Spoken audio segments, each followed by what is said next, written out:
Hi, as an induced light photographer, over the years and decades, I realized that induced light photographers can evolve into two distinct groups.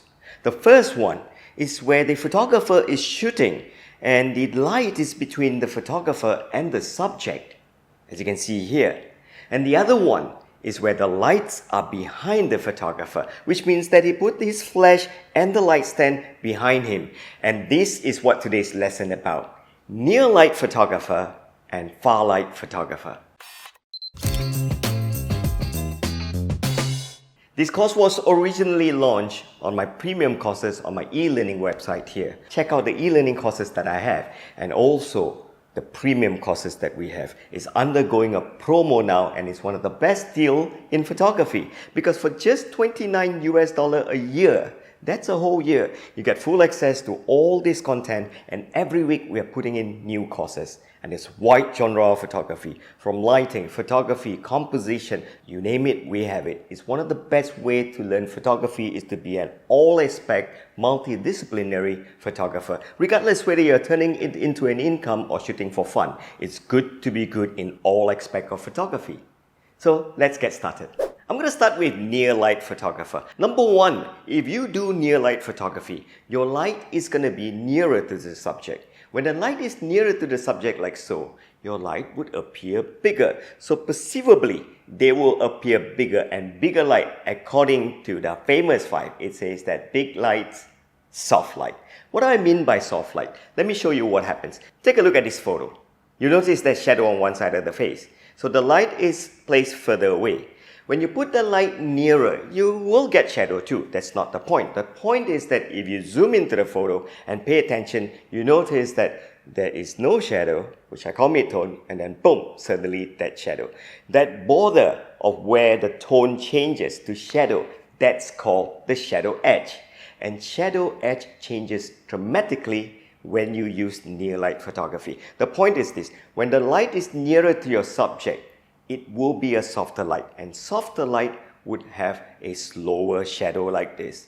When the light is further away, the light would appear smaller to me. So this is how it looks like with that light over there. So that light is going to be perceivably smaller, and smaller light would create a faster shadow. So in short, faster shadow, slower shadow. Slower shadow from big light, slower shadow from nearer light. So that's the first point or benefit of using a near light. But don't get confused when I say that the light is further away. I'm not talking about the power. So here's the point. When I drag that light nearer to me, that light would appear more powerful. So brightness or intensity of the light has nothing to do with the point that I'm talking about.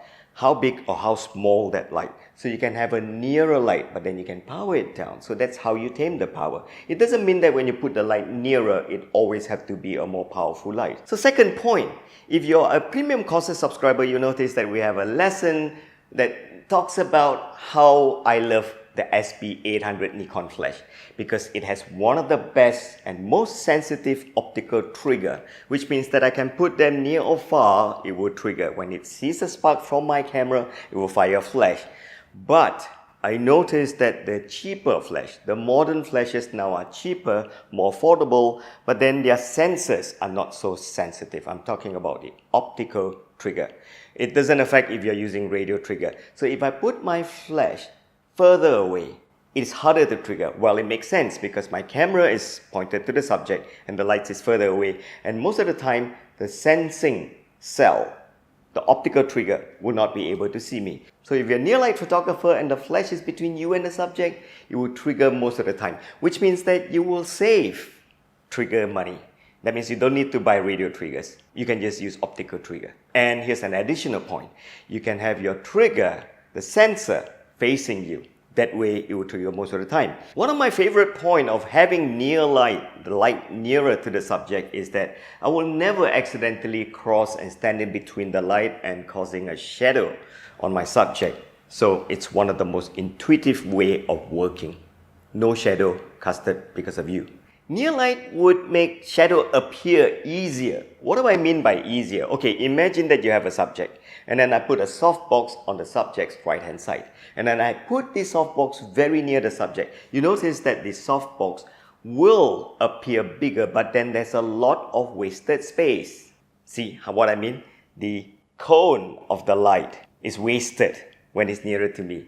As I pull it away, it's illuminating a larger area. If you want to do full body shots, the only way to do this is far light photography. Put the light further away, you can get a full body composition like this. And then far light photographers get to use bigger modifiers, huge softbox, strip banks. That will make you be able to put the light further away. When the light is further away, you can increase the power, and that way your subjects can start moving. So they call this the depth of field of light. When your light is further away, you have a wider range of movement. That means when you're shooting fashion, it's better. And the third good point, which is related to the bigger modifier, when you have a light so big, so far away, you only need one light, so you save money. So YouTube viewers, that is a summarized version of the full version that you can get in premium courses. So what are you waiting for? Head on to my website now and grab premium courses now because it's a promo. So thanks for watching. Remember, if you have questions, email to us, and don't forget, hit the subscribe button and hit the bell button. We need to have more good subscribers like you. I noticed that many viewers just watch, enjoy the tutorials, but they don't hit the subscribe button. That means a lot to us. So that's it. Don't forget, visit our website and check out my e-learning as well. And hit the join button and be a YouTube exclusive member. I need your support so that we can continue making tutorials on photography and videography like this. I'll see you soon.